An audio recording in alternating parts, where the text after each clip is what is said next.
So we just drove from Delaware Mine to the old Calumet Air Force Station, and it's currently being run by the Open Skies project. And we are gonna go up here for a tour that starts in about 25 minutes. We were here in 2021, but we weren't really dressed right for the tour, so we decided not to do it at that time. But this year we're all prepared and ready to go. Excited to check it out.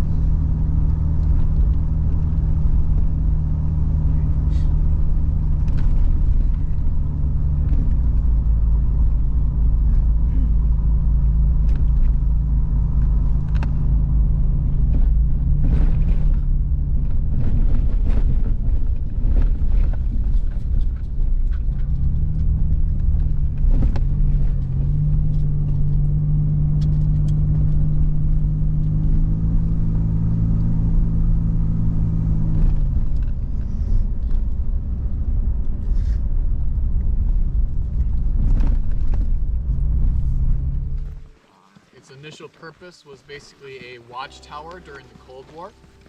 It would keep an eye on the skies for bombers coming over the Arctic Circle from the Soviet Union. They would then call up the nearby airstrip K.I. Sawyer and Marquette and scramble fighter jets to intercept whatever threat was heading towards the country. After its closure in '88, it went into private hands, bounced around a little while, and then got obtained by the county. The county then did a collaboration with an institute to create an academy for troubled youth from '96 to 2004. Unfortunately, financial trouble hit and they ended up closing their doors, and the property went back to the county. The county then did an auction about 3 years ago where they sold the property and Open Skies obtained it. Open Skies Project is a close-knit family and friend group. About half of us are Michigan Tuck alumni, so that's our main anchor point here in Keweenaw. Our main goal is to basically revitalize this space historically and open that up to the public recreationally. We'd like to do a museum at the top of the mountain, utilize the military complex for the recreational side, be it camping, hiking, mountain biking, snowshoeing, other activities. And then later, tapping into housing for use as long-term or short-term rentals or even seasonal worker housing. We really want to listen to the community and kind of adapt to whatever the needs are up here. We have 100 acres here total with 74 buildings. At its military peak, there was about 300 to 400 people stationed here. And then during the academy, it was about 160 students and 160 staff. It was a 1-to-1 ratio. Coming up on our left, we have the guard shack. It used to be opened up with actual windows on it, but they closed it over time. Overhead of the road would have been a wooden gate, either allowing you in or keeping you out, depending on who you were. Across the street, we have this is single officers housing. This was mainly for the single women enlisted to separate them from the men who mainly stayed in the barracks. At most, there was probably 3 service women at any one time, so they had this entire building to themselves. During the academy, this was a halfway house for the students. So when they graduated, they'd move in, learn how to cook, clean, do laundry and the like, before they were shipped back home. This pedestal here on our left, there used to be a fighter jet sitting on top. It was a T-33 Shooting Star. It was mainly a training aircraft for pilots, but up here it was just a symbol of the Air Force for people to look at as they drove up the drive. That got taken down when the military left, so we're crossing fingers maybe one day we'll get a barn find or a replica put back on top again.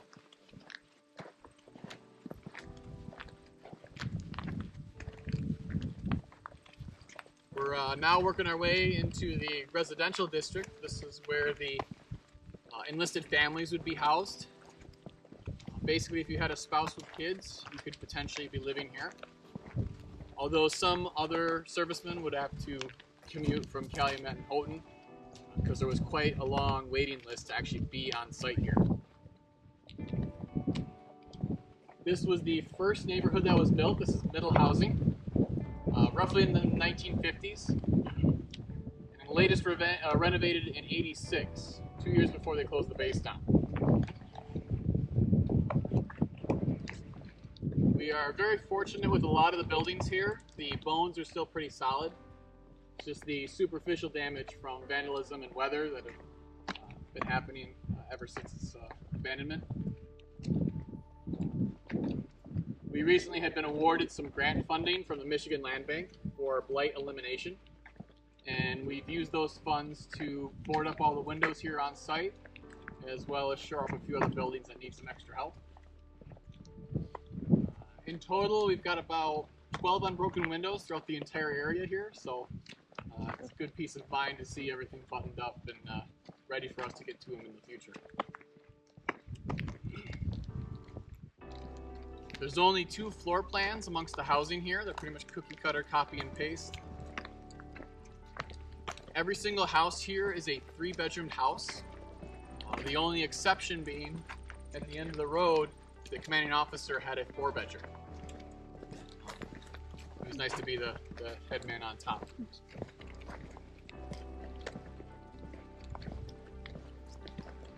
The military also had all of its own infrastructure in the terms of its own substation for power, pump house for water, as well as sewer system.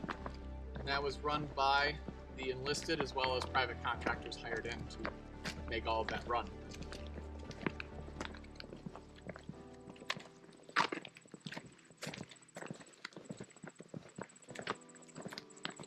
We've done some minor testing with the underground utilities, and so far everything's been checking out, so we've been really excited and dodging bullets left and right with that. Yeah, because you said you're thinking like residential or potentially other people will come stay here and like utilize it. Exactly, yeah. But and basically in any whatever works best, but we know that worker housing is a huge thing up here too. There's a lot of there's work up here, but then no places to stay, so if we can help remedy that in some fashion, we'd be totally on board with that.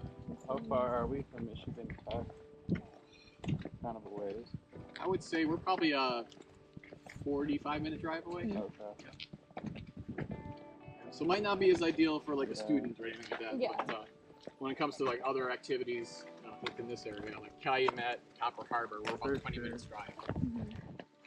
Over in the corner, we have some cylinder buildings. That's the old sludge ponds, basically the wastewater treatment plant here. By the time the academy came into play, those were already desolate and obsolete. So they decided to build a lagoon system north of here and connect the sewer infrastructure up to that. I feel that was a net positive overall, because I can't imagine being the white or the brown house next door to this thing while it was, oh yeah, especially with the wind going from the wrong direction.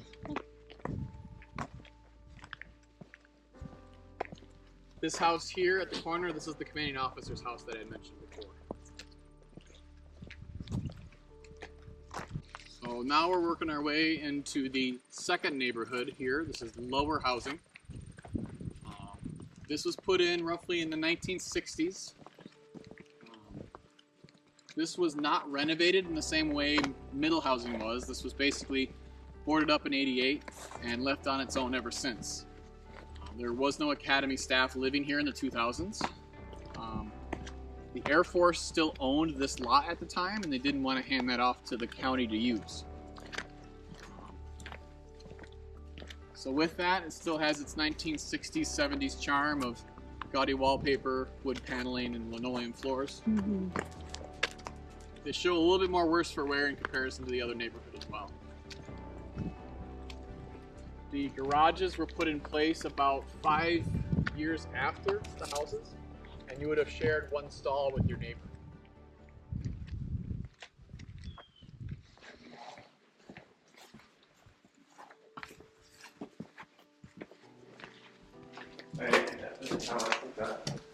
Modular house. If you notice, the wood trim pieces on the wall and the ceiling here, these are actually hiding hinges. So these wall sections would fold in, and the tops would come down, so the entire center unit could be lifted up and thrown onto a train car or a semi.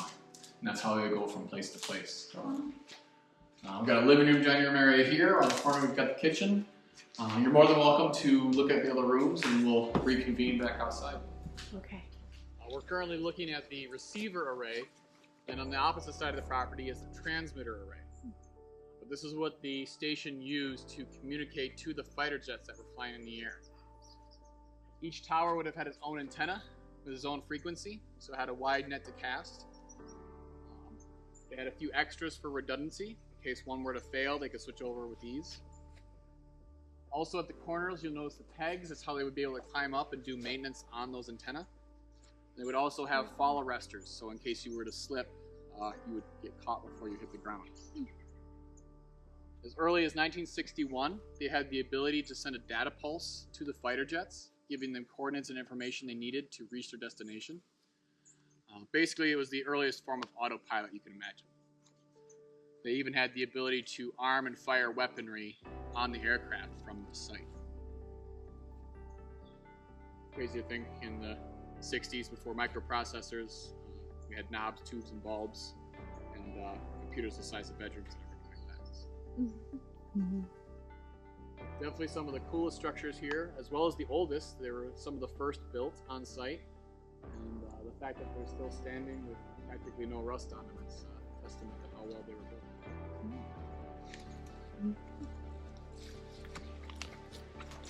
As things changed, they actually ended up pulling all of the equipment out of here and moving it to the other array, and this became a youth center for the military kids. There used to be a playground out front. Inside were ping pong tables, TVs, vending machines, couches. Craziest jungle gym you ever see, if you're going to count those or not. But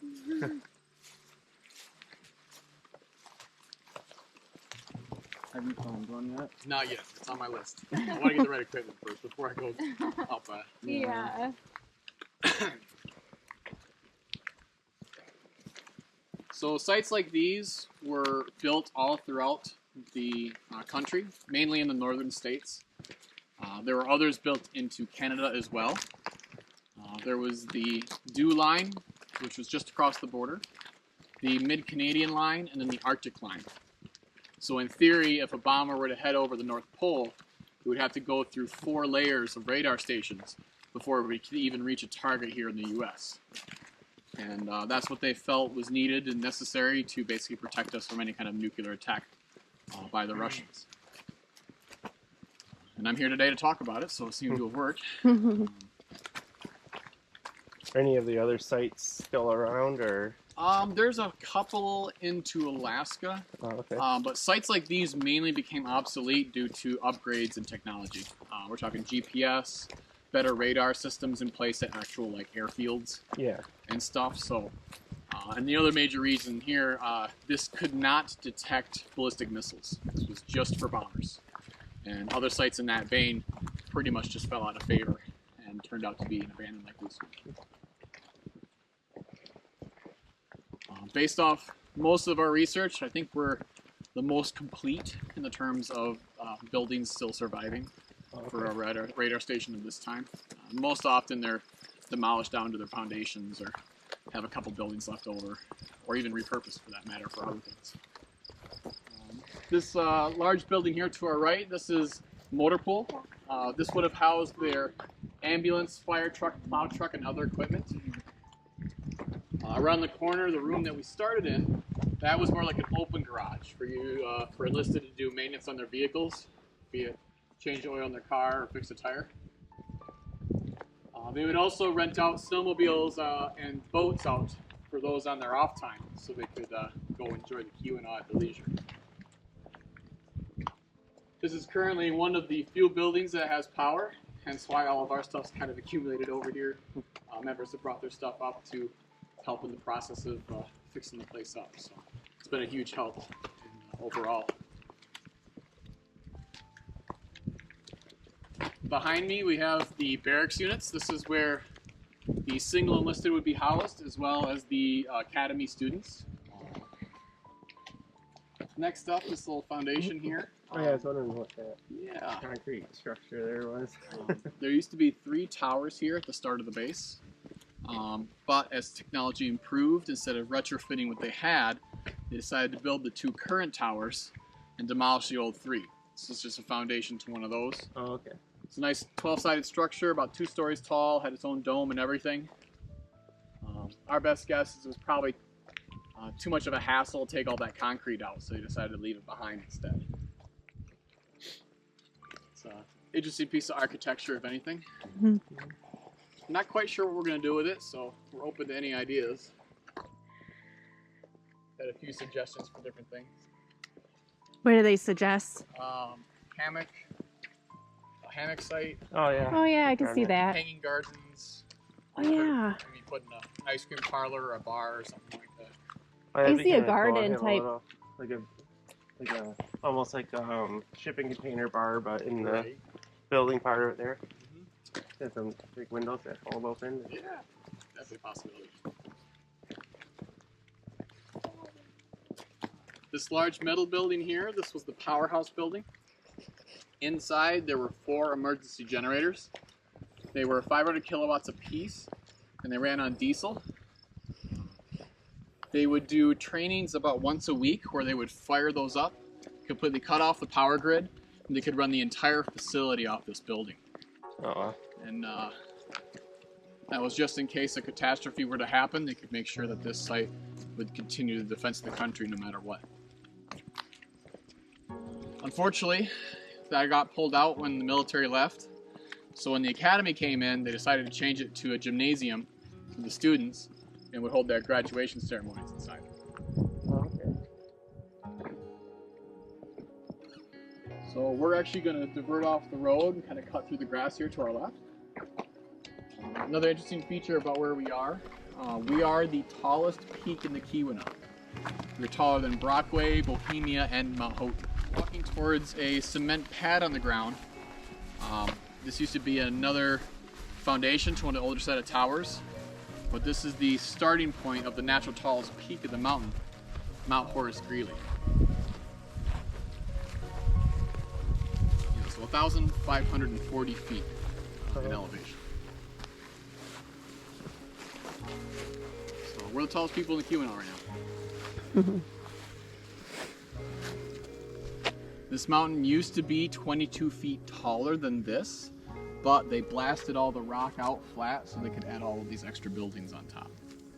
Over here we've got our diesel tanks. There's 2 behind the wall and 1 above. Those were simply to feed into the powerhouse. The building next to those, that was the original engineering and powerhouse building at the start of the base. But then as they expanded, those tasks got moved to their own respective buildings. Across from that, over here, this was the telecom building. This is what would have communicated to the outside world and connected up to other military bases within the region. Next up, we're going to be heading to the bunker. You could fit 100 people down here in an emergency, and they had food and supplies to last about 1 to 2 months. Okay. Of all the veterans that we talked to, those that knew about it said they've been down there maybe once or twice their entire career, but a majority of them said they didn't even know it existed. Our best guess is probably obsolete as a bunker at that time, or it was just intended for the people up here at the top of the mountain. Sorry for the other 2 or 3 other people at the bottom who were kind of left out of the loop.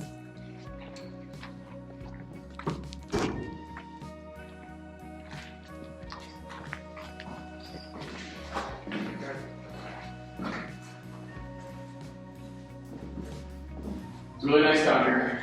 It does feel nice.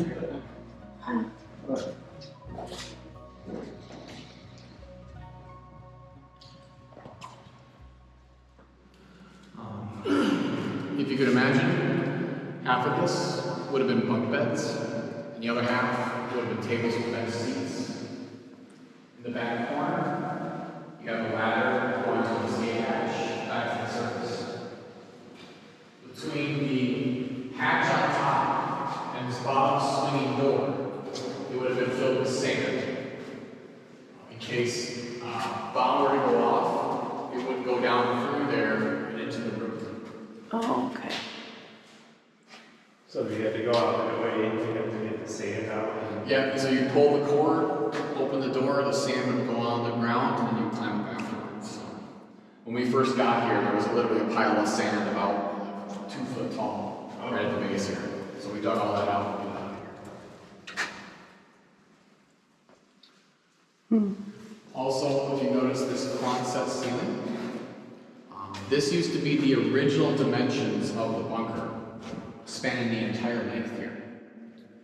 But when they built the building above us, they tore all of that out and built this more rectangular style that you see today. The blueprints that we have are mainly for the older style bunker, and once again, they claimed 100 people could fit in half a tube for about 2 months. One of the ideas that we're bouncing around is potentially recreating what was once down here and maybe opening that up for groups or families if they want to spend a night or two in a bunker and get that experience. Yeah. Test out your family, see how well you do in an apocalypse. You know?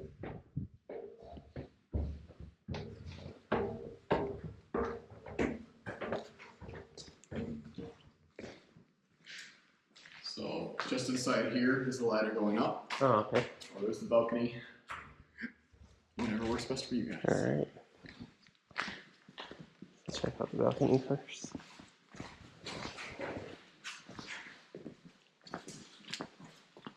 Oh, it's one of those. Wow, that's cool. The flat part of this wall Yeah. is just like a compass.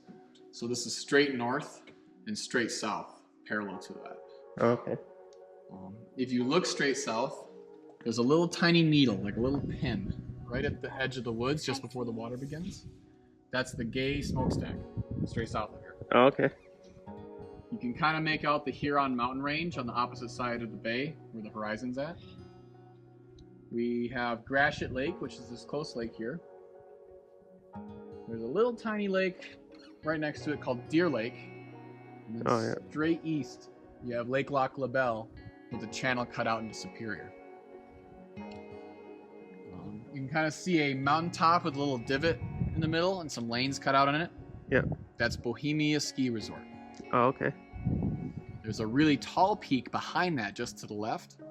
That's Mount Houghton. That's the second tallest peak in the Calumet. If you look at that top peak of Houghton and scan to the left, the next 3 tall peaks you see all in a row, that's roughly where Brockway is. Oh, okay. If you continue on from there, you can kind of see a white and a red roof peeking out in the trees on this ridge. That is Delaware Mine. Oh, okay, yeah, that's where we came from. Yep, so that's where that is. Continuing left from there, you can kind of see a mountain peak with no trees on it. It's like a sheer cliff face. That's Mount Baldy. Oh, okay. If you take this straight north from us, up and over that ridge, you'll hit Eagle Harbor. And lastly, just around the corner here, you can see an open patch in the trees, a bunch of dirt and gravel. Oh, yep. That's Central Mine. That's across the street on 41. Imagine if it was like all fall colors, that'd be cool. Give it a couple more weeks, it probably will. Yeah. There's a couple out there, but not much yet.